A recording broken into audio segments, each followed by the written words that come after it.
Então, boa noite, pessoal. E a gente iniciou agora aqui a nossa gravação da aula. Hoje a gente vai tratar de CNPJ, tá? Então, recordando, a gente atrasou algumas aulas, né? Para poder passar o conteúdo do imposto de renda. Imposto de renda cai na prova, sim, porque ele é importante, né? Foi passado o conteúdo, vocês treinaram, então acho que é justo cair na prova imposto de renda, até mesmo porque ele vai ajudar vocês, né? Tá na ponta da língua aí o imposto de renda, né? Vocês vão ter 24 horas para fazer a prova, né? Conforme combinado, mas eu acho que se ficasse de fora o imposto de renda não seria interessante. Interessante que caia assim. Então a gente abriu um espaço no nosso conteúdo por conta do imposto de renda, e agora eu vou puxar um conteúdo relativo ao CNPJ da unidade 2 e também da unidade 3, né? Porque na verdade, CNPJ, eu vou mostrar para vocês a forma que está organizado a nossa ementa. Eu só estou mexendo um pouquinho na ordem, né, para poder passar essa questão do imposto de renda, que a gente já passou o treinamento do imposto de renda. Então, faltam poucos assuntos para a gente fechar aqui o conteúdo e sem ter prejuízo algum em nenhum momento. Então, vocês estão vendo agora na tela de vocês aí, que eu sei, vocês estão vendo os detalhes do plano de ensino. Eu vou fechar aqui a minha câmera, vai ficar só com o áudio para ficar mais fácil aqui a transmissão, né? Não ter muita falha para vocês. Depois, ao final, eu abro o vídeo de novo para bater um papo final com vocês aqui. Vamos fechar aqui o vídeo, vou ficar só com o áudio. Aqui a nossa ementa, né? E aqui a ordem, né, das matérias. Então, a primeira unidade, digamos assim, né, os primeiros 4 encontros, a segunda unidade, que é onde houve aqui essa transição do presencial para o online, né, aqui durante a segunda etapa. Exposições gerais, elaboração de alteração do contrato ou estatuto social. Essa alteração, até aqui, a gente já fez, inclusive vocês fizeram já a elaboração de uma alteração contratual por conta de uma filial, né? Foi isso que eu pedi para vocês. Então, vocês já fizeram, a gente já chegou até aqui no assunto. Quando eu vou falar aqui processo de arquivamento do ato alterador, a gente não falou aqui do CNPJ a fundo. A parte de cadastro, né, no Estado, junto ao ICMS, a gente não falou, e a parte de alvará de licença, né, junto aos municípios, a gente não falou ainda. Então, esse aqui é o processo de arquivamento do ato alterador.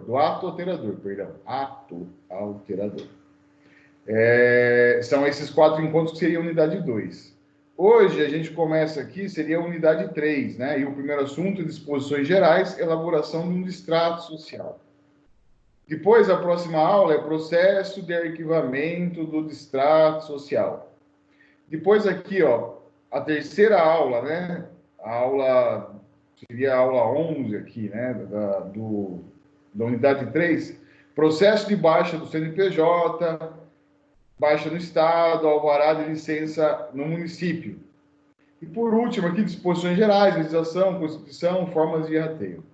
Então, observa o seguinte, que esse assunto CNPJ, ele aparece no ato alterador, ele aparece aqui também na parte de baixa, né, processo de arquivamento de distrato social. Então, aparece aqui na parte de baixa também do CNPJ. Então, na aula de hoje, a gente vai falar de CNPJ completo. A gente vai falar do CNPJ lá da unidade 1, que é a inscrição do CNPJ. Inclusive, a gente já falou, a gente já fez alguns exercícios com relação a isso. Daí a gente vai falar de ato alterador do CNPJ e de ato de baixa do CNPJ. Distrato social, que seria o assunto de hoje. Gente, esse documento é muito simples de fazer, então não cabe uma aula só para distrato social, né? Essa é uma aula que nós usaríamos, por exemplo, para fazer a parte de prestação de serviço para a comunidade, fazendo imposto de renda para a comunidade. Então, assim, a parte do extrato social, eu não vou pedir para a semana que vem, porque a semana que vem é prova, né? Mas lá na frente eu peço para vocês elaborarem um extrato social para mim, que quem caprichar muito vai fazer em 2 páginas, né? Mas dá para fazer em uma página só. Esse documento é relativamente bem mais simples do que a constituição da empresa ou até mesmo do que a alteração. O distrato, na verdade, é o finalmente, né? Vamos encerrar? Então faz o distrato e ele acaba sendo um documento simples, ele não é um documento complexo, tá? Então, esse distrato social, a gente vai tratar desse assunto, mas a gente vai tratar através de um exercício. E hoje a gente vai fechar essa questão do CNPJ. Vamos dar uma olhada geral no assunto do CNPJ, tá? Então, essa é a nossa aula de hoje.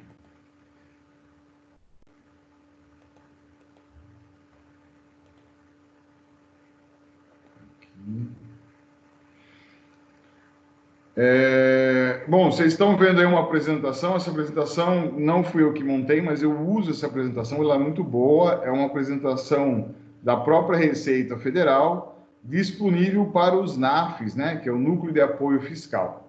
Nós, da Anhanguera Sorocaba, ainda não temos um NAF, tá? Isso é um pleito antigo nosso, é algo que eu quero fazer há muito tempo, é algo que eu tenho experiência, né? Porque eu já sou representante de NAF de outras instituições junto à Receita Federal.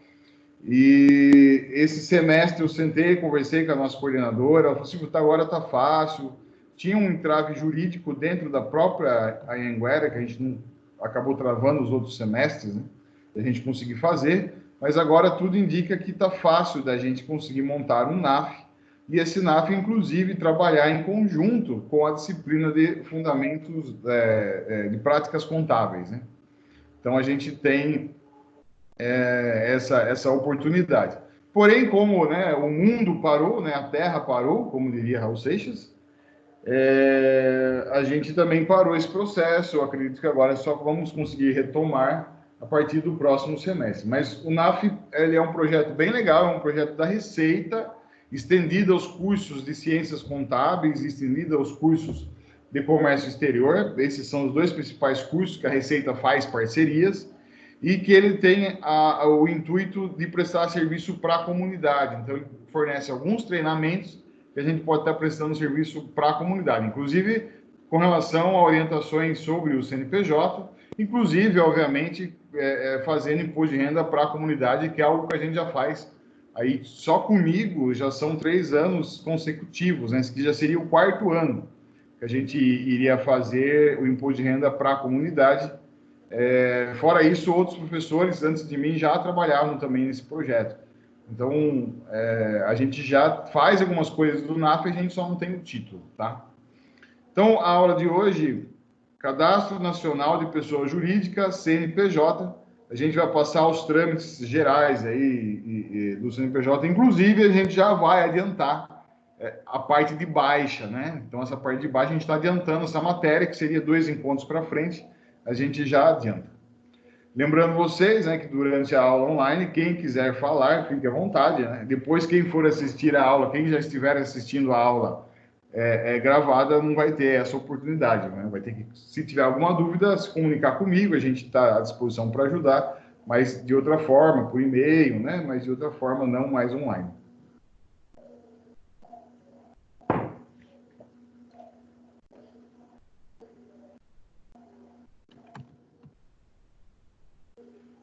Cadastro, né?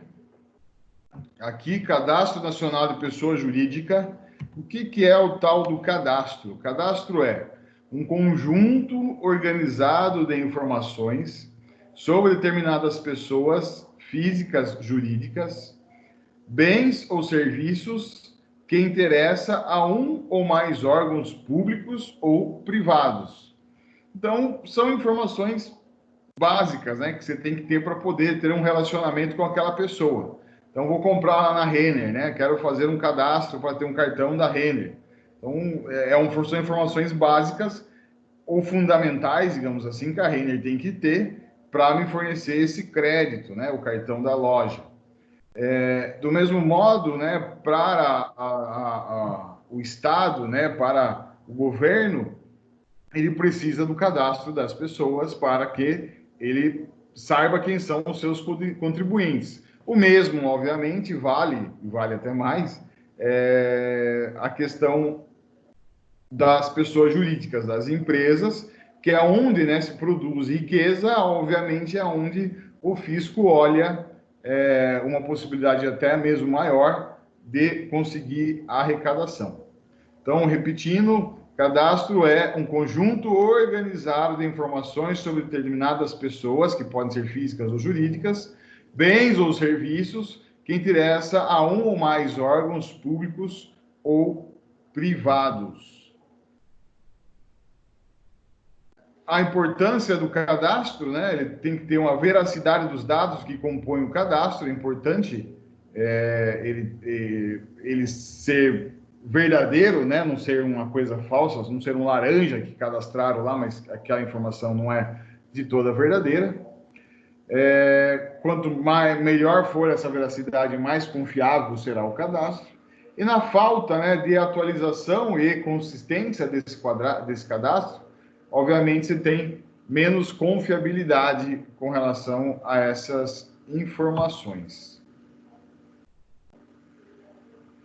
Então, a confiança nasce de um cadastro correto, de um cadastro coerente e de um cadastro atualizado. Então, alguns órgãos, até de tempos em tempos, meio que obrigam você a atualizar o seu cadastro, principalmente com relação a informações de endereço e telefone e e-mail, né? Porque o seu RG vai ser o mesmo para a vida toda, o seu CPF vai ser o mesmo para a vida toda, mas endereço você vai mudar com certeza, você vai mudar de telefone com certeza, você vai ter um e-mail que você usa mais com certeza em momentos diferentes da vida.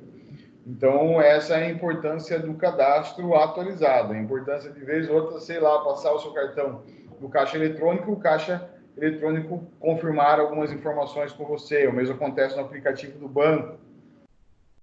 O mesmo acontece na Anhanguera, né? Vez ou outra, são confirmados alguns cadastros, né? O mesmo acontece comigo com o professor, vez ou outra,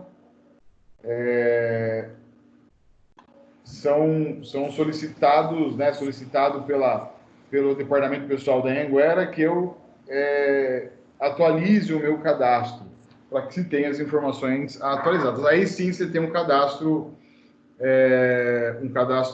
confiável, né? Um cadastro eficiente é aquele que, além de possuir dados atualizados e consistentes, dispõe de um sistema de consulta eficaz, pois precisamos identificar e localizar com agilidade e praticidade os entes ou informações de que precisamos. É claro, isso vale para qualquer sistema, né? Qualquer sistema informatizado vale essa informação. Não adianta você ter a informação dentro do seu sistema se você não consegue localizar essa informação, né? Isso seria uma grande incoerência. Só um minutinho, pessoal. Deixa eu me ajeitar aqui. Tem gente falando comigo pelo WhatsApp que não conseguiu entrar. A gente está perguntando se não tem aula hoje. Aula normal. Não sei por que a pergunta. Se não tem aula hoje. Aula normal. Estamos online.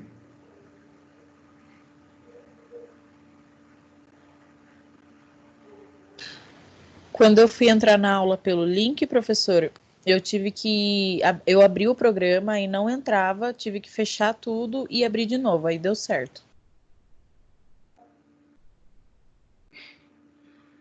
Entendi. Mas todo mundo acho que entendeu que o link é o mesmo, né? O link é o mesmo. É o mesmo da semana passada, inclusive a nossa orientação que o link fique na primeira aula, né? Então a gente colocou na primeira aula do Lava, tá lá o link. A colega aqui está dizendo que não achou o link da aula. Mas essa informação eu acho que foi passada para vocês. A gente criou um único link que toda semana a gente se encontra nesse link. É bem dizer uma sala de aula mesmo. Temos uma única sala de aula e toda semana a gente se encontra. Eu já avisei a colega que vocês já vão ver entrar daqui a pouco. porque ela achou que não tinha aula porque não achou o link lá, mas o link é o mesmo da semana passada. Continuando aqui, então, próximo slide. Cadastro na RFB, Receita Federal do Brasil. Há 4 tipos de cadastro na Receita, né? O cadastro de pessoa física, CPF. Lembrando, né, conforme eu já falei para vocês, quem foi pai, mãe recente, sabe que agora, né, já desde o ano passado para cá, uns 2 anos para cá, nasceu o bebê, você vai fazer o registro de nascimento lá, certidão de nascimento, ele já sai com o CPF. Então, o CPF sai antes do RG, sai junto com a certidão de nascimento da pessoa. Tem mais um na espera, eu estou autorizando o Felipe a entrar.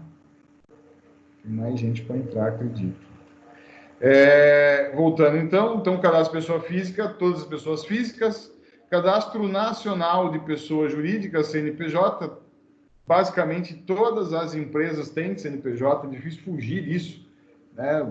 Realmente é um cadastro fundamental para você conseguir fazer qualquer outro cadastro, né? Se você não tiver o CNPJ, esse primeiro cadastro, você não consegue ter conta em banco, por exemplo. Cadastro previdenciário, também é um cadastro gerido pela RFD. Cadastro de imóveis rurais, o CAFIR, também é um cadastro regido pela Receita Federal. Os procedimentos que são realizáveis nos cadastros, inscrição, cadastramento em si, né?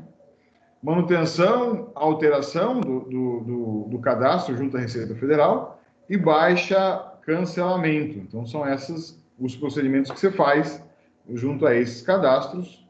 O nosso assunto de hoje é CNPJ.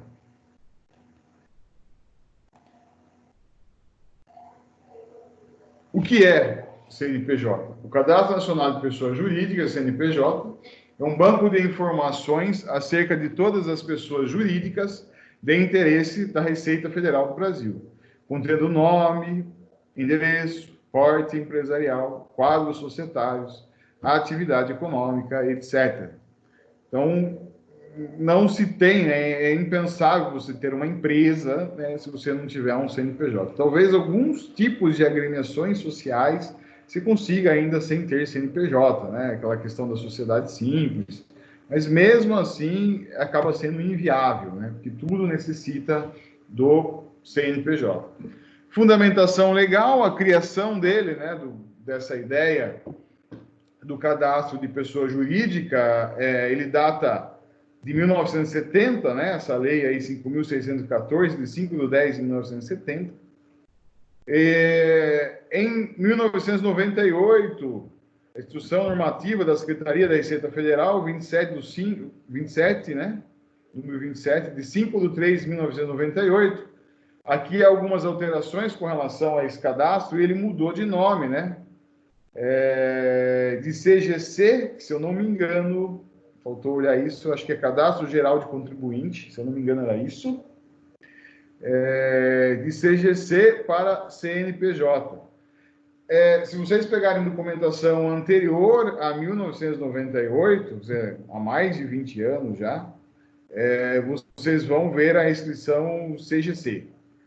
Quem trabalha em escritório de contabilidade, que tem aquelas pessoas de muita experiência, né, volta e meia, eles também soltam aí a sigla CGC ainda, né, porque trabalharam muitos anos sobre essa sigla, e por mais que já fazem 20 anos que mudou, ainda às vezes soltam um CGC, mas atualmente CNPJ. A Gileide, que está tentando entrar aqui, não está conseguindo, mas ela não aparece para eu autorizá-la. Então, não há o que fazer aqui com a Gileide, a não ser aguardar que ela consiga se ajeitar aí. Eu não posso parar a aula para ajudar ela aqui pelo WhatsApp. Atualmente, né, regras atuais, Instrução Normativa, Receita Federal do Brasil, número 1470, de 30/5/2014. Tem aqui as alterações, houve, né, nessa legislação alterações com relação ao CNPJ. Consultei hoje à tarde, em 2016 saíram outras alterações também, tá? com relação ao CNPJ. Então, não é a última lei vigente, é de 2014. Já tem uma de 2016. Conforme a nossa dinâmica, né, das necessidades da Receita, é que ela faz as alterações. Agora chegou a Aline, agora chegou a Girlei também, aparentemente. Aline e Girlei chegaram agora, sejam bem-vindas. Obrigada, Silvio. Oi, Silvio. Boa noite. Obrigada. Boa noite. A gente já está tocando a aula, já está gravado esse começo aqui, mas não passou muita coisa. A gente está falando de CNPJ, então a gente vai fechar o assunto CNPJ, que ele aparecia picado em 2 ou 3 aulas, né? Então, CNPJ abertura, CNPJ alteração, CNPJ baixa. A gente vai fechar o assunto CNPJ com essa apresentação toda aqui, né? Falar desde a abertura, das alterações e das baixas, tá bom? Então, aqui são os principais normativos relativos a esse assunto, ao Cadastro Nacional de Pessoa Jurídica, CNPJ. Na sequência aqui, informações básicas, né, sobre o CNPJ. Identifica o contribuinte pessoa jurídica perante a Receita Federal do Brasil. Contém os seguintes dados, né, o número do cadastro, obviamente, o número do CNPJ, o nome empresarial, a composição societária, o endereço, a data de abertura, a natureza jurídica, as atividades econômicas, né, principal e secundária, a situação cadastral e o histórico das alterações. Tudo isso fica registrado no cadastro. No cartão CNPJ não saem todas essas informações, né? No cartão CNPJ saem algumas dessas informações, mas não saem todas. Mas todas essas informações ficam lá registradas junto à Receita Federal. Formatação do número de inscrição do CNPJ. Aí tem uma flechinha que não está muito no lugar certo, aí vocês me desculpem, tá? Então, número básico da pessoa jurídica é esse número composto aí por 8 dígitos, né? Você pode ver 2 dígitos, mais 3, são 8 dígitos. Depois, o número de ordem do estabelecimento, né? O 0001. E depois o dígito verificador. O 0001, no mundo corporativo, no mundo dos escritórios da contabilidade, para facilitar a vida, né? E como a maioria das empresas não possui filiais, né? A maioria das empresas que se trabalham nos escritórios contábeis não possuem, em grande número, não possuem filiais, a maioria são empresas únicas, né? Alguns outros tipos de empresas já possuem filiais, algumas lojas e tudo mais, e, obviamente, as grandes empresas, né, que têm uma capilaridade maior, têm mais quantidade de lojas, possuem diversas filiais, né? Mas é natural, como a maioria das empresas será 0001, usasse, né, o jargão 1000 contra, né, como se estivesse escrevendo o número 1000 ao contrário.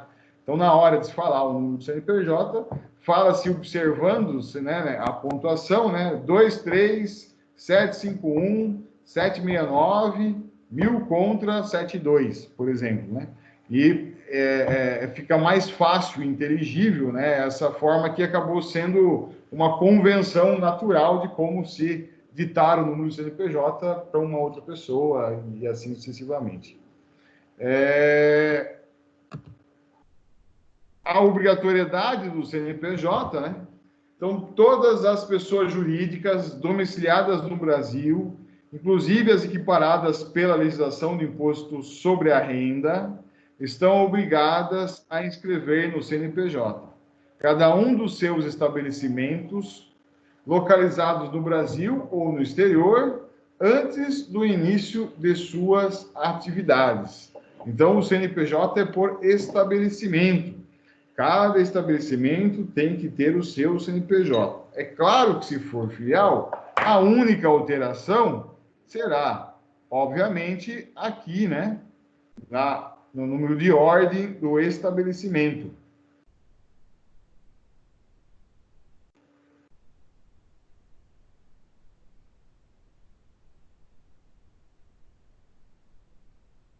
Eu paro um pouquinho só para poder autorizar a galera que está pedindo para entrar e já volto aqui.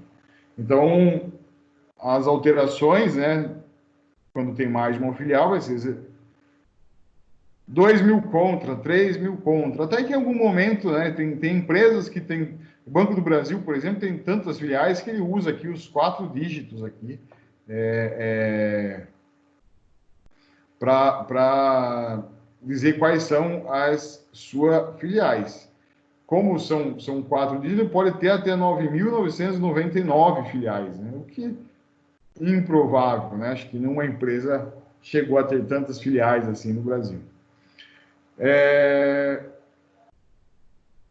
Cada filial, então, tem o seu CNPJ, alterando, então, somente aqui o número de ordem do estabelecimento, mas mudou o seu CNPJ, porque ao mudar aqui o número de ordem, também automaticamente muda os dígitos verificadores, então é sim um CNPJ para cada estabelecimento individual ou filial.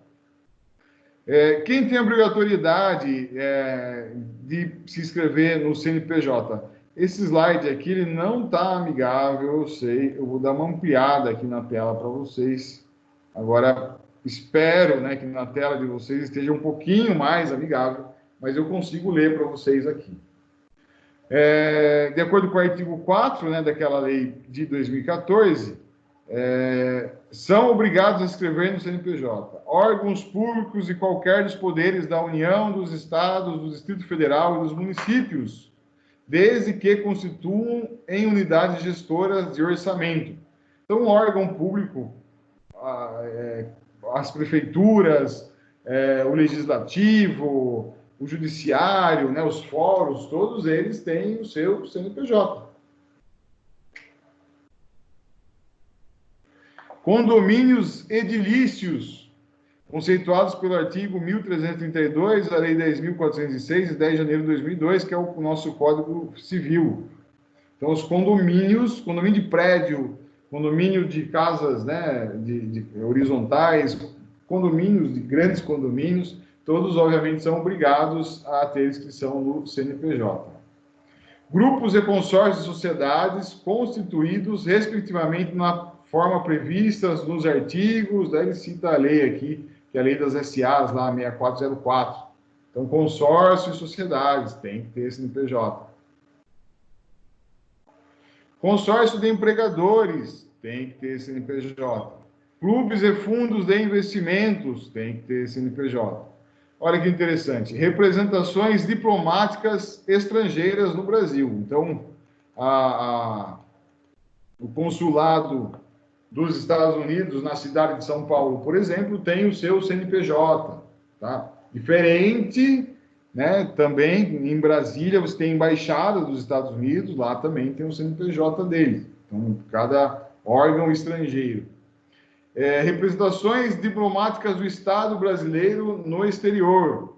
Então, uma representação diplomática, vamos pensar aqui na Embaixada Brasileira em Montevidéu, no Uruguai, por exemplo, tem uma embaixada brasileira lá.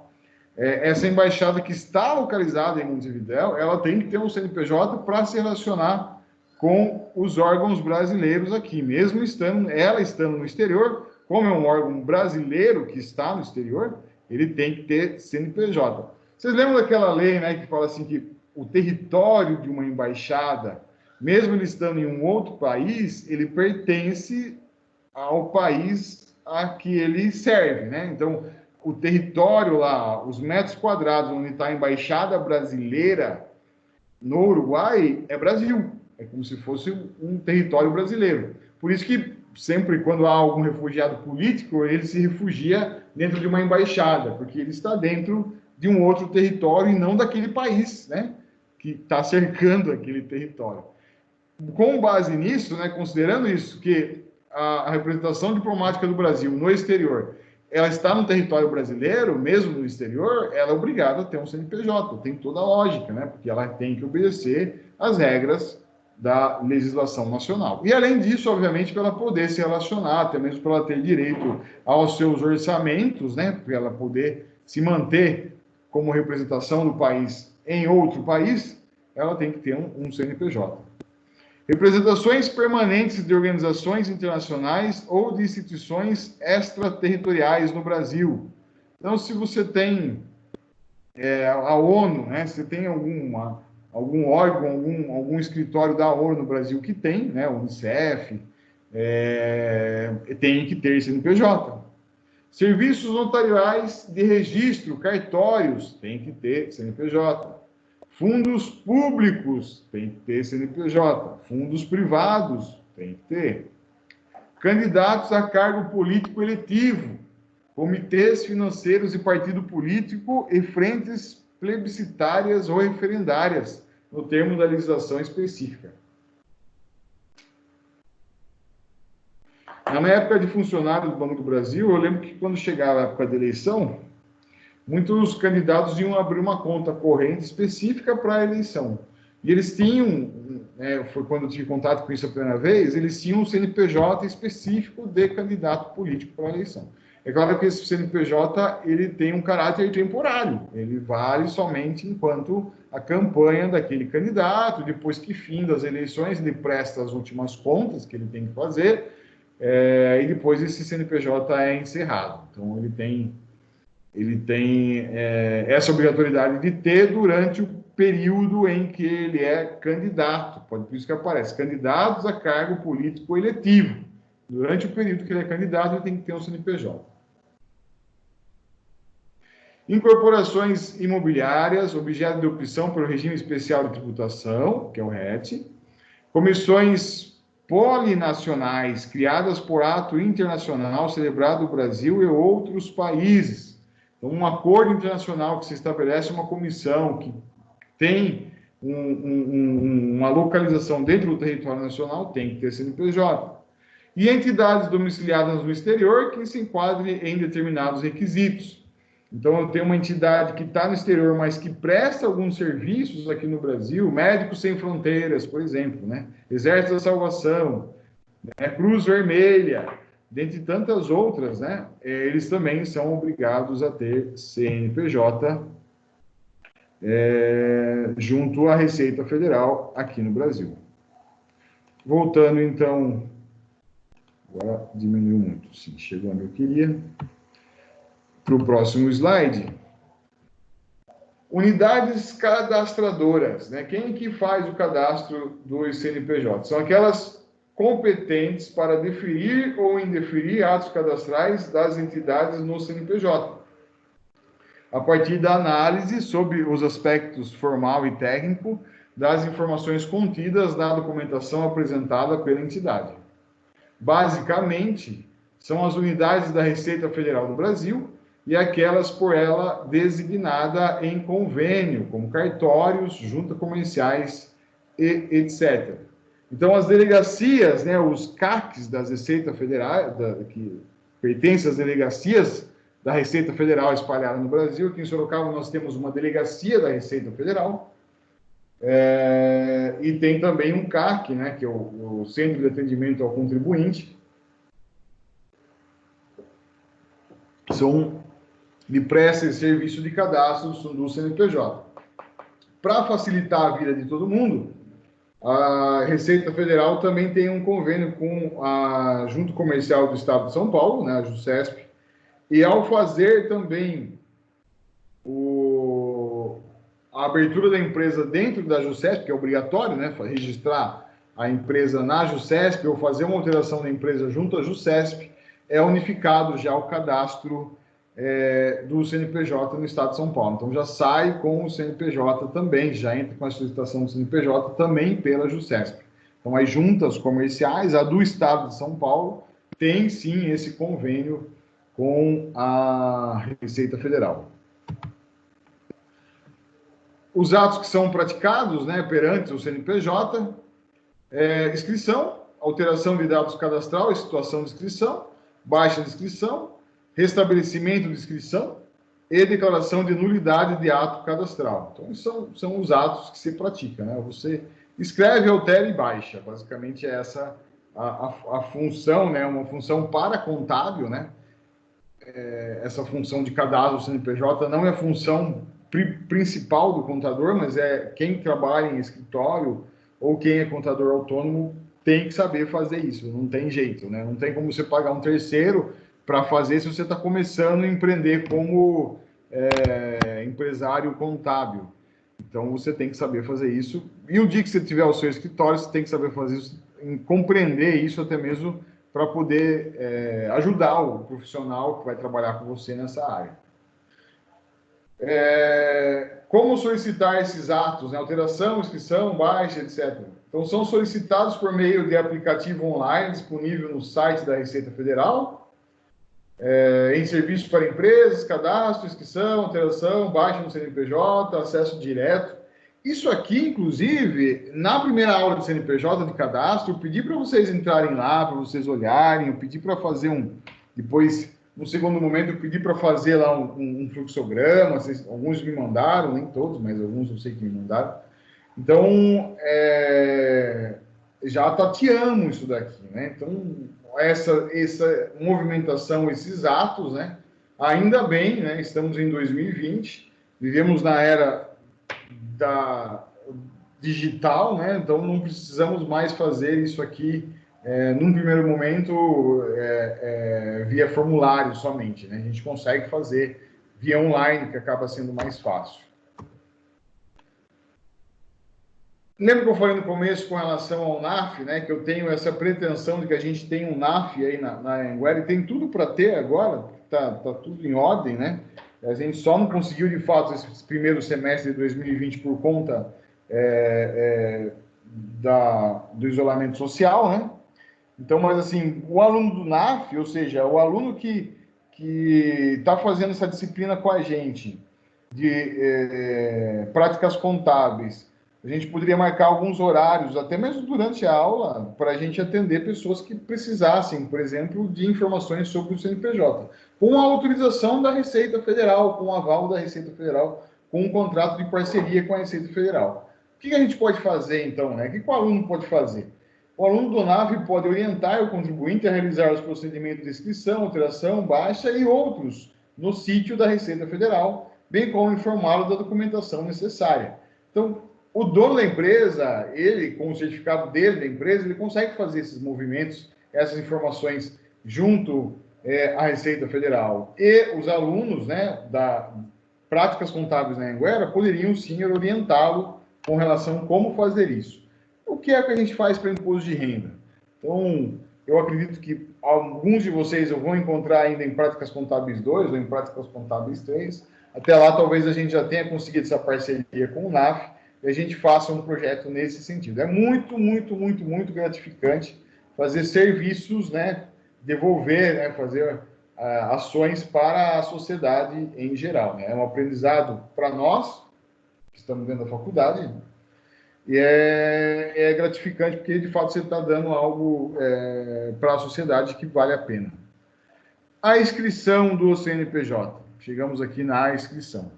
Pessoal, lembrando, são 8h03 aqui, lembrando que vocês fiquem à vontade, a qualquer momento pode me interromper, fazer pergunta, fiquem à vontade.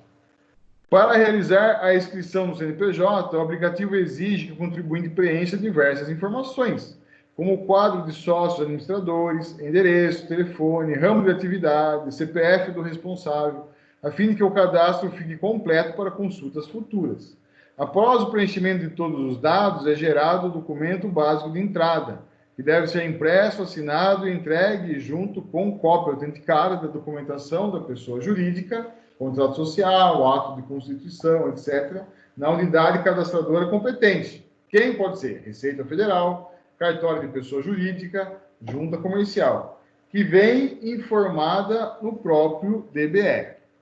Tá? Então, esse documento, esse DBE, é uma sigla muito comum para quem mexe com legalização de empresa. Ela fala essa sigla todo dia. Cadê o DBE de tal empresa? O DBE de baixa, o DBE de inscrição.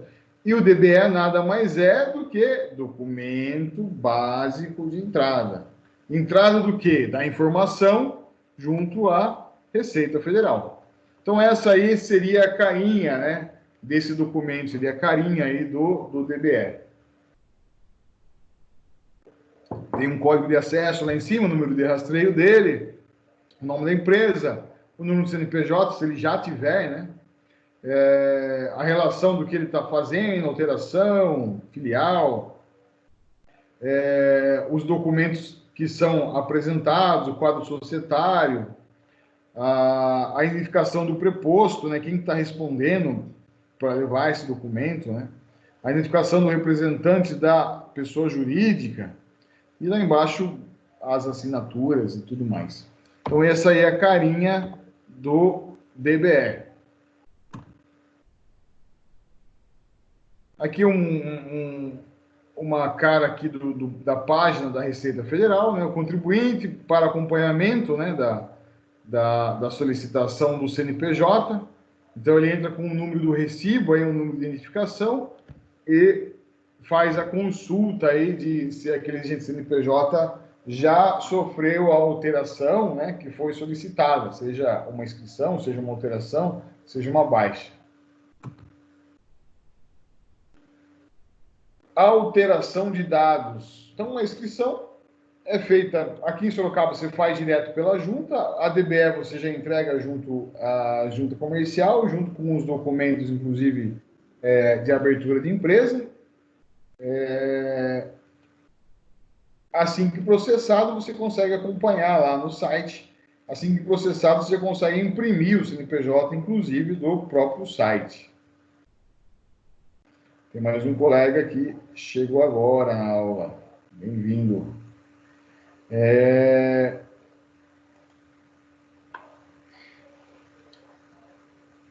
Alteração de dados. Alteração de dados não é uma simples formalidade, é uma obrigatoriedade. Então, é obrigatória a comunicação pela entidade de toda alteração referente aos seus dados cadastrais. No caso de alteração sujeita a registro, a comunicação deverá ocorrer até o último dia útil do mês subsequente ao da data do registro da alteração. Então, se eu fizer a alteração neste mês, aqui no mês de abril, né, faço alteração na junta comercial, vamos dizer que a junta comercial não tenha essa parceria com a Receita, eu faço a alteração na junta, a junta não manda a informação para a Receita, eu que tenho que mandar, eu tenho que fazer a DBE e levar até a Receita Federal. Eu teria o prazo de até 30 de maio, né, até o final de maio, para fazer essa alteração. Então, é até o último dia, até o dia 31 de maio, né, nesse caso, até o último dia do mês subsequente ao mês da alteração. Professor, tem multa? Vou ser bem sincero com vocês, eu nunca vi, mas se tem prazo, tem multa, né? A Receita não dá um prazo à toa. Então, no geral, se tem prazo, tem multa. Você tem um prazo de fazer até o último dia útil do mês subsequente para você registrar essa alteração. Passou, registro depois. Se ela quiser te multar, muito provavelmente ela multa você. Mas nunca vi acontecer. Né? Enquanto eu atuei nessa área aqui dos escritórios, acompanhei muito a parte de legalização, nunca vi acontecer. Vamos testar, né? Alteração de dados. Para solicitar alteração de dados, deve-se utilizar o mesmo aplicativo da inscrição, o Coleta Web. O contribuinte deverá preencher o novo DBE, de acordo com o documento que comprova a alteração. Entregar o DBE assinado, junto com a cópia autenticada do auto-alterador, na unidade cadastradora competente. Então, o nome do aplicativo é Coleta Web. No Coleta Web, você gera o DBE, nesse caso, né, o documento básico de entrada da informação junto à Receita Federal de alteração de dados. Importante. As alterações cadastrais pertinentes ao nome empresarial, natureza jurídica, código de atividade econômica, endereço, CPF do responsável, quadro de sócios e administradores e capital social, exigem a apresentação de documentação comprobatória registrada no órgão competente. Então, esse tipo de alteração, ele exige a documentação comprobatória. Mudou o quadro dos sócios, né? Saiu um sócio e entrou outro no lugar. Mudou o quadro dos sócios. Qual que é o documento comprobatório? Alteração contratual. Fiz alteração contratual na junta comercial, sou obrigado a encaminhar esse documento para a Receita Federal. Mudou o endereço, tem que comprovar o endereço novo, né? Usando todos aqueles artifícios lá de comprovação de endereço, contrato de locação, né? E tudo mais. Alguns eventos de alteração, quando praticados isoladamente, não necessitam do envio do ato alterador, tais como alteração de telefone, de nome fantasia, indicação de preposto, etc. Então, nesse caso, não é exigido a apresentação do documento, porque são informações simples. A data do evento será a data de registro do ato alterador. Então, se eu registrei que se eu alterar o contrato social, alterar os sócios na data de hoje, 13/4, e lá registrar em maio, vamos dizer que a gente registrou lá pelo dia 20 de maio, essa alteração no CNPJ, a data que vai aparecer no CNPJ é a data de 13/4. Mesmo tendo registrado lá na frente, em 20 de maio, eu estou dentro do prazo, né? Eu teria até o último dia de maio, dia 31, então eu estou dentro do prazo. A data que vai aparecer no CNPJ é a data que aconteceu a alteração de fato, que foi o dia que eu registrei isso na junta.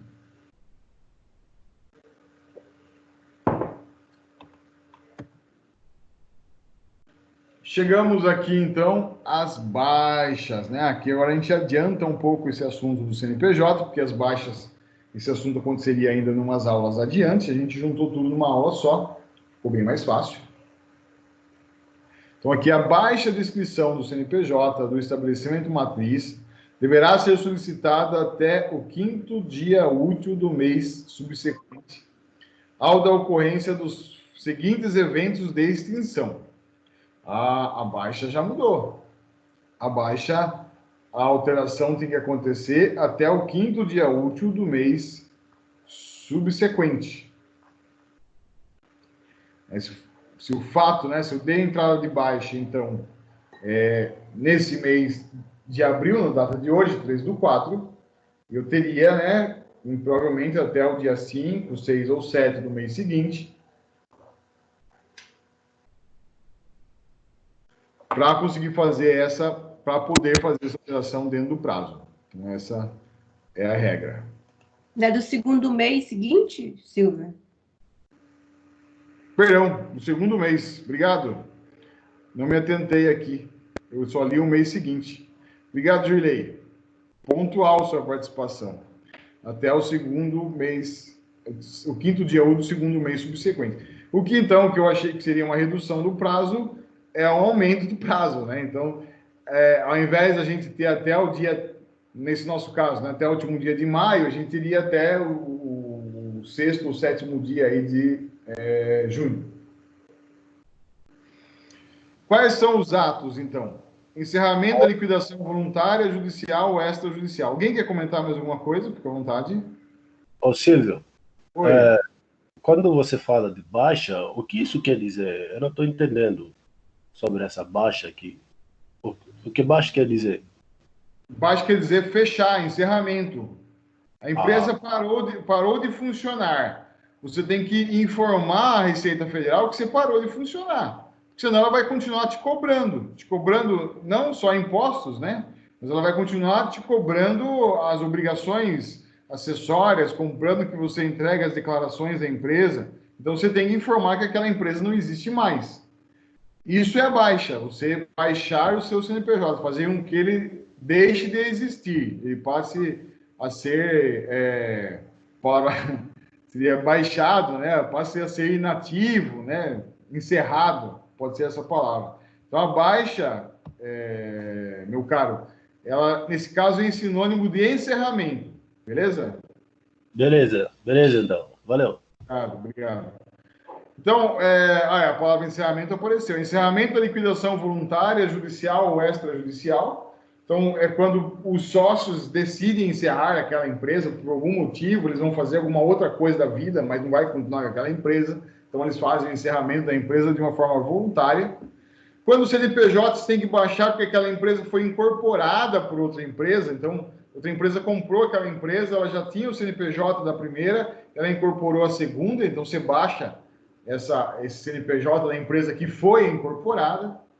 Quando há fusão de duas empresas, você tem um terceiro CNPJ, nenhum dos dois prevalece. Então, ambos são baixados. A parte aqui que ele diz cisão eu entendo que é um corte, né? Então, no caso, algumas filiais são baixadas, também seria isso, né?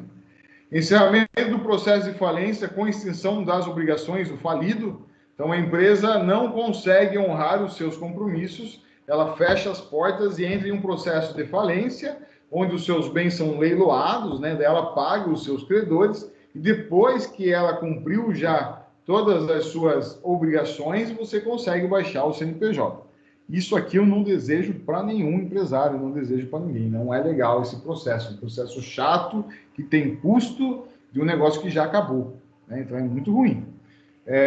Transformação em estabelecimento matriz de órgão público escrito como estabelecimento filial e vice-versa. Ainda sobre o item 5, então, encerramento de falência, isso aqui também aparece em pipoca nos escritórios, e assim, há muitos escritórios que acompanham o processo de falência, alguns escritórios até se especializam nisso, e acabam, né, tendo essa... Se alguém morre, outro tem que vender o caixão. Então, assim, tem escritórios que ganham dinheiro porque sabem fazer isso com muita eficiência, né? Mas é um processo moroso, é um processo chato, bem essa palavra, um processo que tem que ter paciência. Alguns contadores, em alguns escritórios, têm essa facilidade, ou gostam de trabalhar com esse tipo de assunto, o que acaba sendo um diferencial do mercado, né? Você saber encerrar uma empresa. Já foi mais difícil, né? Atualmente está mais fácil você conseguir fazer o processo de encerramento. Então, como solicitar a baixa? As solicitações de baixa serão efetuadas com o preenchimento e envio do formulário de solicitação de baixa, com a indicação do evento 517, pedido de baixa, com a utilização do aplicativo Coleta Web. Então, é no mesmo lugar que você faz o DBE de inscrição, o DBE de alteração, é o mesmo lugar que você faz o DBE de baixa, né, com essa solicitação, com esse pedido de baixa da inscrição.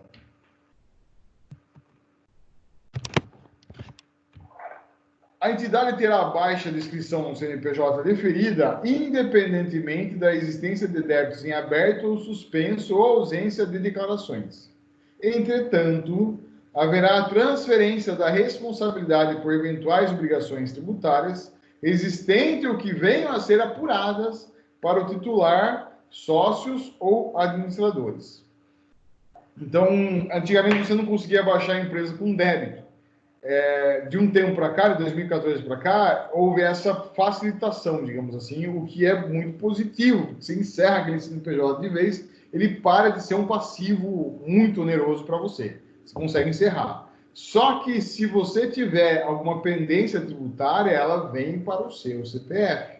Então, qual que é o procedimento correto? É fazer o certo já da primeira vez. Então, a pendência tributária, a pendência tributária, a empresa não existe mais, o empresário arrumou um emprego, ele deixou de ser empregado e passou a ser um assalariado, e está pagando as contas da vida dele. O que ele faz? Parcela primeiro esse débito, consegue regularizar esse débito do CNPJ e depois ele faz a baixa, né? Faz um combinado lá com o sócio. Ou então vê uma outra forma, vende um bem, alguma coisa, para conseguir resolver isso, não deixar isso ir para o CNPJ.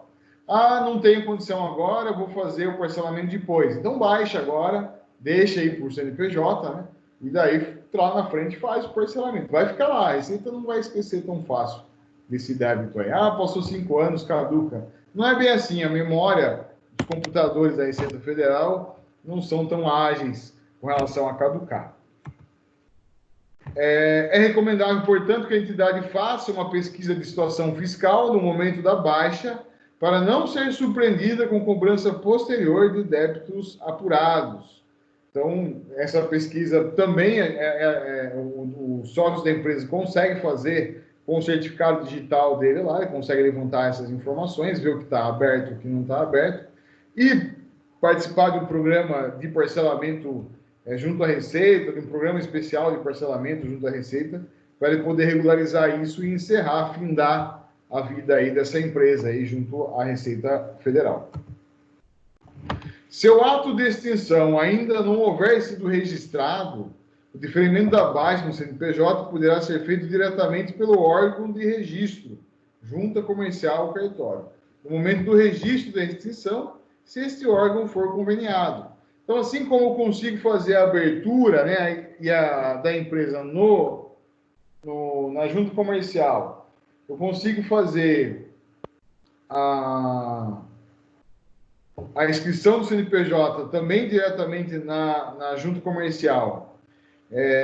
Eu consigo também fazer o registro, né, o distrato social na Receita na junta comercial, fazer o distrato social, que é o documento onde eu encerro, né, aquela empresa junto ao meu sócio, por isso que chama distrato social e não contrato, né, documento de distrato social na junta comercial. Nesse momento, eu também entro com o pedido de baixa na junta comercial, ela pode fazer os dois para mim. Então, isso é um grande facilitador.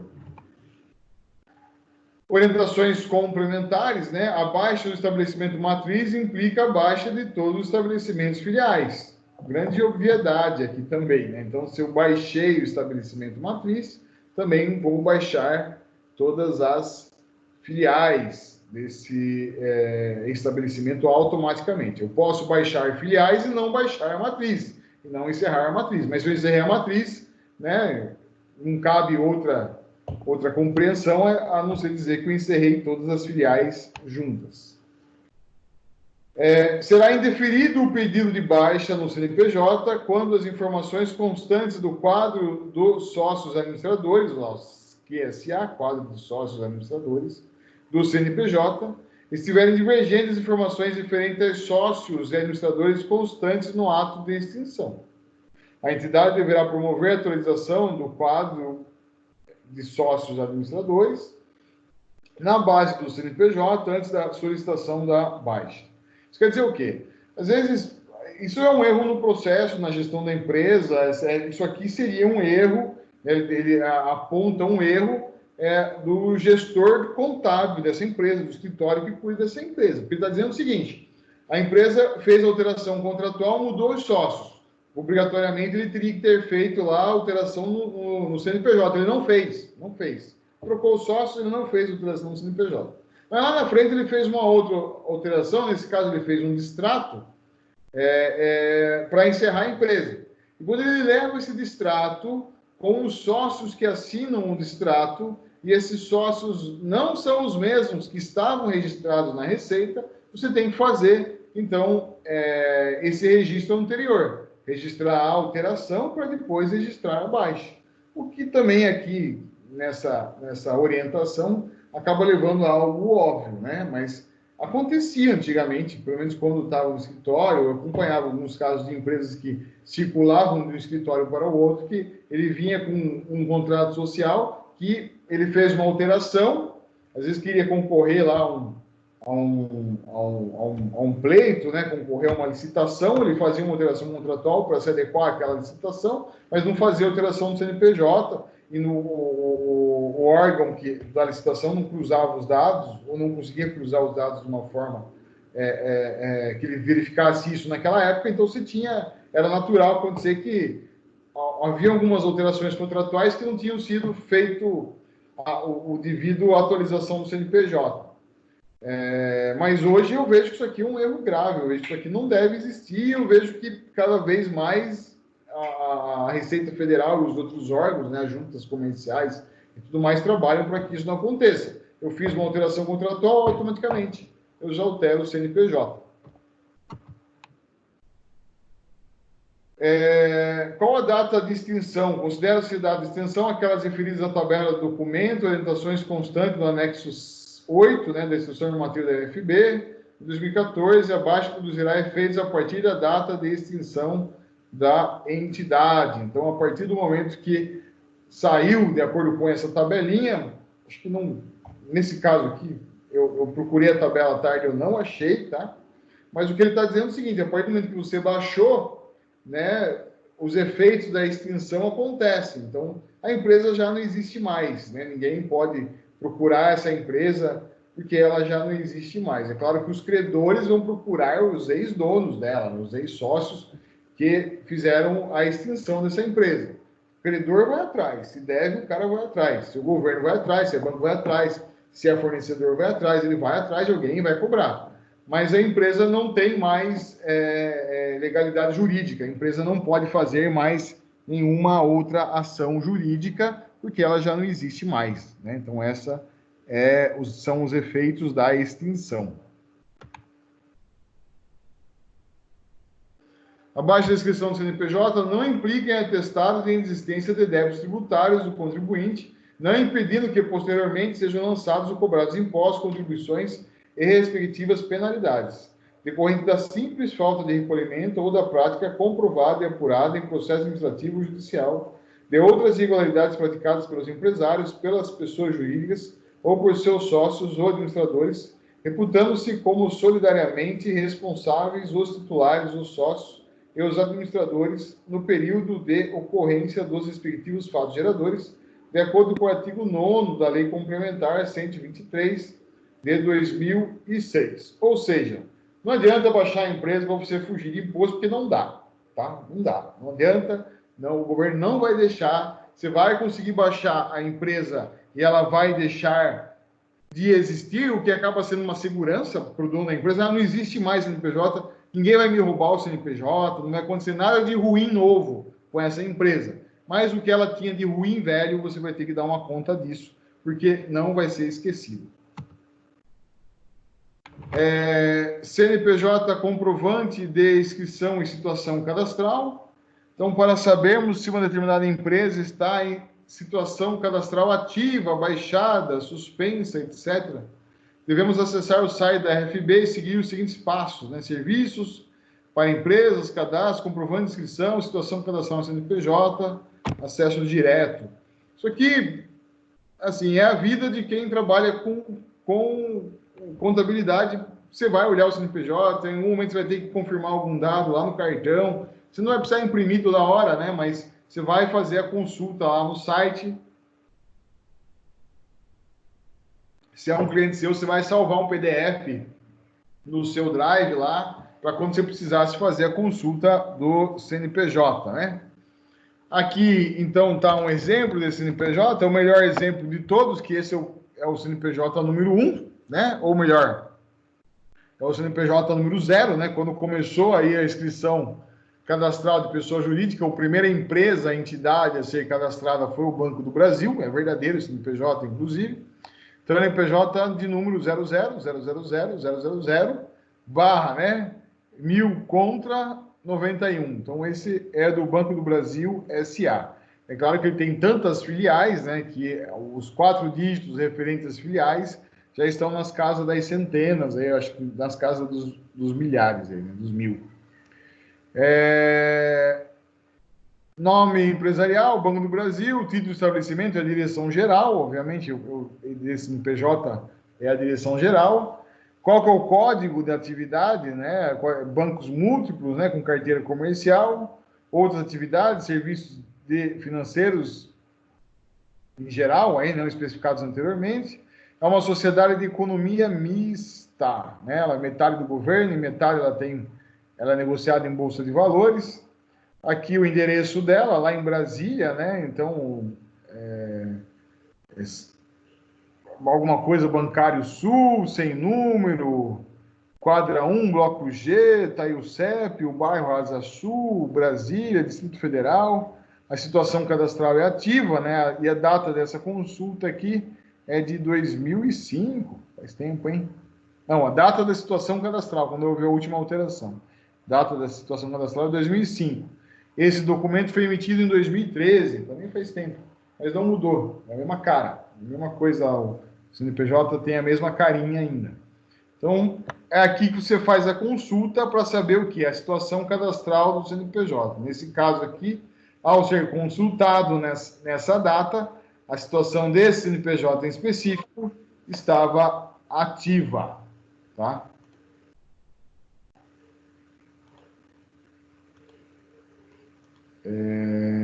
Só mais um instante, não tem ninguém me chamando. Ao todo, agora nós temos 17 pessoas online, né? Contando comigo, 16 alunos em sala. É a média que eu tenho tido aqui com vocês nas 2 últimas semanas.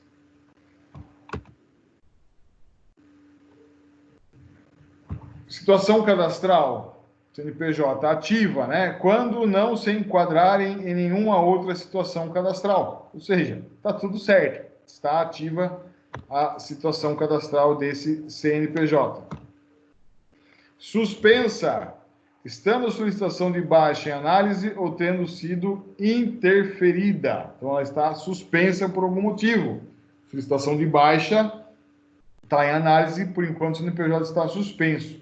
Se estiver em processo de declaração de inaptidão por interposição fraudulenta, ixi, caiu na malha, deu um problema, o fiscal deixou lá o seu CNPJ suspenso porque está com problema. Ou interromper temporariamente suas atividades. Também ela entra aqui com o título de suspensa. E também tem o inapta, quando a empresa jurídica for assim declarada pela autoridade competente da Receita Federal do Brasil. Então, cometeu também algum ato que foi considerado infracionário, ela está inapta. As pessoas jurídicas podem ser declaradas inaptas quando omissas, né? Omissão. A que, embora obrigada a deixar de apresentar declarações e demonstrativos por 2 exercícios consecutivos. Então, não apresentou lá as declarações da Receita Federal. Agora, as declarações são todas indo lá para a escrituração fiscal digital, escrituração contábil digital. Então, se você deixar de entregar as declarações por 2 anos consecutivos, sua empresa é declarada inapta automaticamente pelo sistema. Não localizada, a que não tenha sido localizada no endereço informado do CNPJ. É raro, né? Eu sei que o fiscal vai até a empresa. Nunca vi ele ir. São poucos fiscais da Receita Federal. Então, ele só vai realmente onde ele vai pegar uma fraude grande. Mas se ele for até a empresa e a empresa não estiver lá, ele vai declarar ela como inapta. Irregularidade em operações de comércio exterior. Que não efetue comprovação da origem, da disponibilidade e da efetiva transferência dos recursos empregados em operações de comércio exterior. Então, comprou, exportou, importou e não fez as justificativas corretas com relação à saída de divisas, né, para pagar uma importação ou a entrada de divisas para pagar a exportação, não fez a informação correta, também pelo sistema, não precisa nem do fiscal, a empresa já é declarada inapta.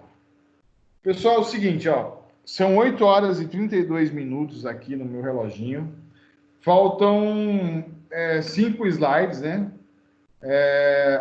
No 37 ele vai até o 42. Agora a gente vai falar do CNPJ MEI. O que eu gostaria de pedir para vocês? Eu estou cansado, gente, não é fácil, não tenho eco nenhum.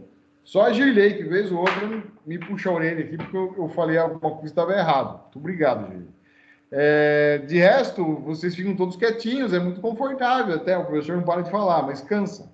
Então, a gente vai parar agora às 20 horas e 33 e a gente volta às 9 horas. A gente volta, passa esses 5 slides que falta a gente passar e depois a gente fala da prova da semana que vem de novo. Eu falei no comecinho, mas tinha pouca gente, agora que está todo mundo, a gente fala da prova da semana que vem, como é que vai funcionar, e daí a gente já encerra a aula. Muito provavelmente a gente não vai ter o porquê ficar se estendendo até às 10 horas daí. Mas eu preciso dar uma paradinha agora, então vou parar meia horinha. Não vou desconectar, vou só fechar o meu áudio, tá? Peço para que vocês também não desconectem, porque depois às vezes não conseguem voltar. E daqui meia horinha a gente volta às 9 horas em ponto, a gente continua aqui. Acho que daí, no máximo até 9h30, a gente já encerra os trabalhos dessa noite. Tá bom, pessoal? Se alguém quiser falar uma coisa, pode falar. Não, ok, Silvia. Muito obrigado, Juliane. Nada, só eu tô na aula. Pessoal, aqui o gato comeu a língua. Não é que eu fui ver na gravação, só dava a minha voz e da Girlei. Então, vocês são as únicas que me ajudam. Vou considerar isso na nota de vocês.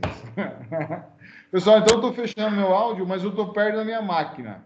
Se vocês falarem alguma coisa, eu vou ouvir vocês, eu venho aqui falar com vocês, tá bom? Até às 9. Beleza. Até.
Isso é mais do que o suficiente para quem quer fazer acontecer.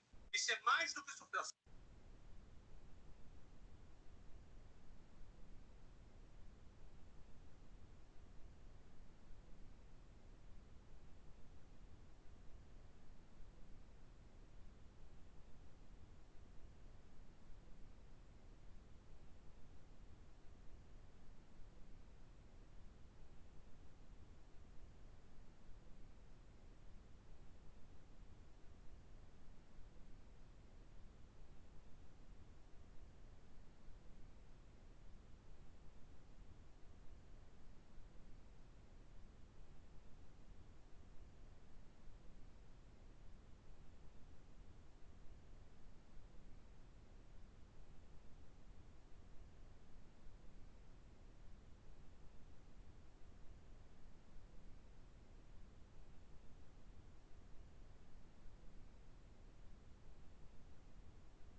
Então vamos voltando, pessoal. Quem está perto da máquina aí, do celular, vamos voltando. Mais alguns minutinhos a gente termina. Eu não sei o que vai ser depois que acabar todo esse processo aí de isolamento social e tal. E a nossa profissão de professor, também não sei, mas haverão mudanças profundas. Particularmente, vocês viram aqui, eu falo, puxa, é cansativo para mim, eu não tenho tanto eco de vocês não participam tanto ainda nesse formato. Então, acaba realmente sendo um trabalho maior para o professor em diversos sentidos, na preparação da aula, né, e tudo mais. Mas, por um outro lado, é legal, você está na sua casa, você toma o seu café, você vai no seu banheiro, né, você estoura a sua pipoca, seja o que for. E, assim, a gente deu meia horinha aí para a gente fazer isso. E dá para voltar de novo, até mesmo vocês, com relação à atenção de vocês, no que a gente está apresentando aqui, volta renovado, né? Então, vamos tocar esses últimos 5 slides, tá? Da nossa aula. Daí a gente vai falar um pouquinho da prova e encerramos aí a nossa atividade, a minha atividade com vocês durante essa semana, né? Então, o CNPJ MEI, todo mundo conheceu o MEI, até já foi falado nas aulas anteriores do microempreendedor individual. Aqui, de novo, o CNPJ. Formalização dos pequenos empreendedores individuais para que o Estado possa estender o acesso aos benefícios previdenciários desses contribuintes. Simplificar o processo de inscrição, reduzir a carga tributária e efetuar políticas públicas para o seu desenvolvimento. Não há dúvidas de que o MEI, né, o microempreendedor individual, foi um ganho aí para a sociedade em geral, principalmente para os autônomos, né? Eu acredito que tirou muita gente da condição de autônomo, lhe deu um CNPJ, lhe deu, obviamente, algumas atribuições fiscais, o que é interessante, né, que ele contribua também com o governo, e também lhe dá possibilidades de aposentadoria e tudo mais, o que acaba sendo um bom negócio para esses autônomos.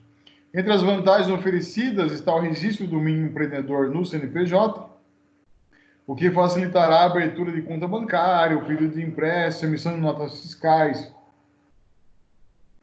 o que vai fazer que esse autônomo vire alguém que não é mais autônomo, porque ele vai ter um cadastro nacional de pessoa jurídica, né? Ele deixa de ter a condição de autônomo. Todas as orientações relativas ao microempreendedor individual estão contidas no portal do empreendedor, dentre elas, né, onde e como formalizar, procedimento de inscrição, alteração, baixa, enquadramento e desenquadramento, custo da formalização, recolhimento dos valores devidos pelo MEI e benefícios da formalização.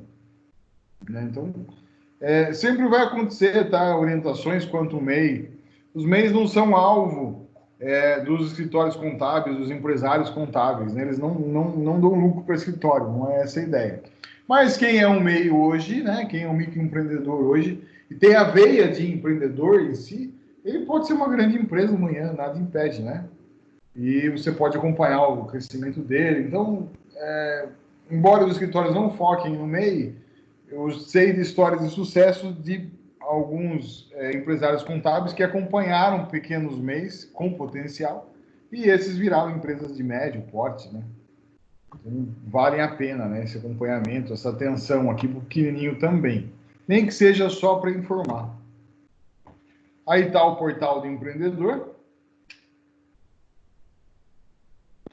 Essa carinha do portal muda com frequência, né? Essa aí foi tirada na época, mas é facinho deixar o site. O site funciona bem. A inscrição do microempreendedor individual MEI será realizada exclusivamente através do portal, né? Da sua formalização do portal do empreendedor. Ou seja, o MEI está dispensado da apresentação do DBE, documento básico de entrada, e do protocolo de transmissão. O DBE não há necessidade para o microempreendedor. No portal do microempreendedor já é gerado automaticamente o CNPJ desse microempreendedor. Se a empresa estiver escrita como MEI, né, a questão da baixa do MEI aqui, né? Se a empresa estiver escrita como MEI, microempreendedor individual, a baixa independe da apresentação de documentos e deve ser solicitada também no portal do empreendedor, na opção solicitar baixa. Então, nesse programa do MEI, não adianta só se facilitar a abertura, o governo também teria que facilitar a baixa, e ele permite isso também pelo site lá do microempreendedor, que você faça a baixa desse MEI. E é isso. Era só isso que faltava para a gente encerrar o nosso bate-papo, embora eu tenha dado esse intervalo para vocês. Faltava a gente falar do MEI, né? Do microempreendedor individual, que é a parte, né? Você não precisa fazer pela junta, não tem DBE. A ideia é que seja algo simples mesmo, justamente para que facilite a vida dos autônomos, né, informais, e eles se tornem formais, né? Todo mundo ganha, né? O Estado ganha porque arrecada 50, 60 reais com eles, que seja pouquinho, mas arrecada alguma coisa e lhe garante bons benefícios, além de ele ser uma empresa formal, ele poder se relacionar formalmente com outras empresas, né? Não ficar só... Às vezes o autônomo se limita à prestação de serviço apenas para a pessoa física, porque não tem como ele emitir uma nota fiscal. Sendo MEI, facilita a vida dele aí, tá? Deixa eu fechar aqui essa apresentação. Tá aqui. Deixa eu voltar com vocês. Já apareceu aqui. Então, pessoal, o que ficou definido, eu acredito que vocês já devem ter cheio de informação. A Cris falou que já mandou e-mail para vocês, mandou comunicação para os representantes. Então, as provas vão ser feitas via internet, né? Online, mas não vai ser no momento da aula somente, não vai ser no momento síncrono com a aula somente. Então, são provas que são diferentes das provas que eu elaboraria para fazer em sala de aula, né? Não tem como, eu tenho que considerar, então, nesse caso, uma prova com consulta, o que não inviabiliza o instrumento de avaliação como uma forma de aprendizagem, né? Porque a gente sempre aprende durante o processo de fazer a prova. O fato de fazer a prova, a importância dela é que ela é também um processo de aprendizado, né? Tanto do estudo quanto da execução da prova. No caso, como ela vai ser disponibilizada num link, né? A prova vai ser disponibilizada num link para vocês. A Cris nos orientou que a gente trabalhasse no primeiro momento com o Google Forms, né? O Google Formulários. Eu vou montar a prova lá. Semana que vem eu disponibilizo esse link e dou um tempo para vocês executarem essa prova. E o que foi me passado, esse tempo seria de 24 horas. Então, a nossa aula começa às 7h10, na segunda-feira que vem, da noite, né? Ela começaria, então, a partir das 18h10, que seja, a prova é liberada para vocês, e vocês teriam até, então, o dia seguinte, às 18 horas também, para encerrar essa prova, tá? Para fazer essa prova. Eu vou ter que pensar numa prova que exija um pouquinho, né? Que seja de reflexão, de conexão dos dados com vocês, para que ela seja um processo de aprendizagem. Eu penso que a gente não perde nada nesse novo sistema, né? Como comentava há pouco, é interessante também essa forma de trabalhar, até para mim como professor. Aliás, ela é muito mais trabalhosa, mas ela acaba sendo interessante essa forma de trabalhar. Então, a gente vai, dentro das condições, né, do que aconteceu com o mundo todo, a gente vai cumprir a nossa obrigação de avaliação. Essa avaliação será via internet. É uma primeira experiência, mas, para que tudo indica, será uma experiência bastante gratificante para todo mundo, né? O importante é que todo mundo passe por esse processo de ensino, aprendizagem, avaliação e se dê bem. Então, acho que vai ser tranquilo. Então, na semana que vem, vai ser disponibilizado essa prova para vocês. Eu, no horário do início da aula da semana que vem, por volta das 7h10, estarei online aqui nesse link, tá? Nesse mesmo link, que vai ser sempre o mesmo, tá? Ele não vai alterar. Eu estarei online com vocês aqui para tirar dúvidas sobre o acesso da prova, alguma dúvida com relação à questão da prova. É claro que eu não vou responder a prova para vocês, né? Óbvio, né? Mas eu vou estar à disposição de alguma orientação durante o início, muito provavelmente das 7h10 às 8 horas. Não vou ficar a noite toda. A Cris falou que não há essa necessidade, eu também acho que não há também, tá? Eu vou ficar à disposição de vocês nessa 1 horinha, que eu acho que é quando vocês vão sentar e falar, vamos ver como é que está esse negócio que o professor Silvio inventou para a gente fazer aí. Mas eu acho que vai ser tranquilo, vai resolver o nosso problema. Nesse momento é o que a gente tem, não tem outra forma de se trabalhar a não ser essa, tá bom? O que cai na prova? Ora, pois, vocês já têm a lambuja de ter 24 horas para fazer a prova com consulta, obviamente, né? Não, você não vai consultar a prova na sua casa, não tem como.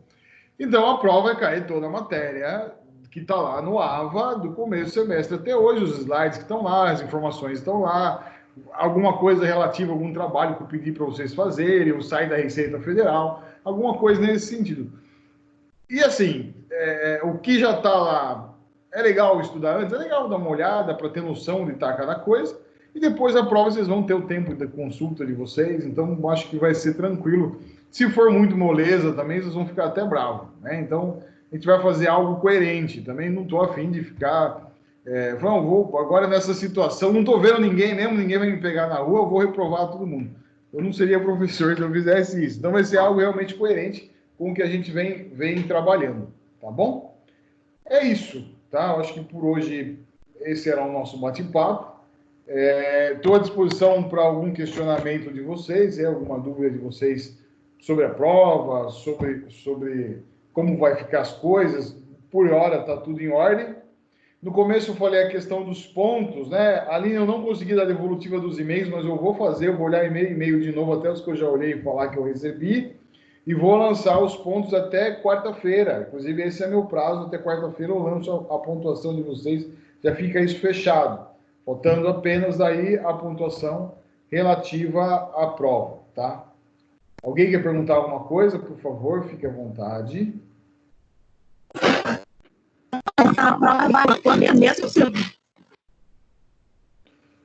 Olha, eu preciso olhar a tabelinha porque eu sempre me confundo. Mas, se eu não me engano, essa primeira vale 1.000 e a segunda vale um montão. A segunda vale 4.000, tá? Mas eu acho que lá no AVA, quando for colocar, com relação à semana que vem, eu coloco lá quanto vale a prova. Eu tenho que olhar a tabelinha de novo. Eu não lembro agora. Nesse momento eu não lembro, porque ela sempre me confunde. Mas, muito provavelmente, a primeira não vale muito. A primeira vale 1.000. A segunda vale 4.000 pontos. Ela vale bastante daí na segunda.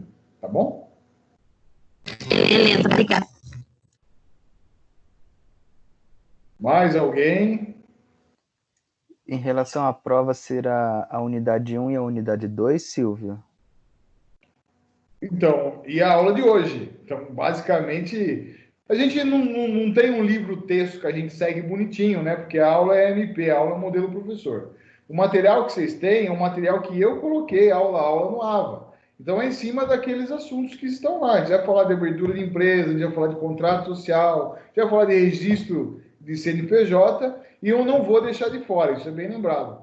Falei no começo, falei de novo, não vou deixar de fora de falar de imposto de renda. Por isso que a gente teve 2 grandes aulas de imposto de renda, a gente discutiu, a gente treinou. Seria um pecado eu não aproveitar algumas questões de imposto de renda para que vocês até fixem mais algumas informações. Então, vai cair tudo que está lá. Mas não se preocupe, vocês vão ter esse tempo aí, esse timezinho aí de, se precisar, fazer uma busca, fazer uma pesquisa e estar sendo assertivo nas respostas. É isso. Beleza. Mais alguém?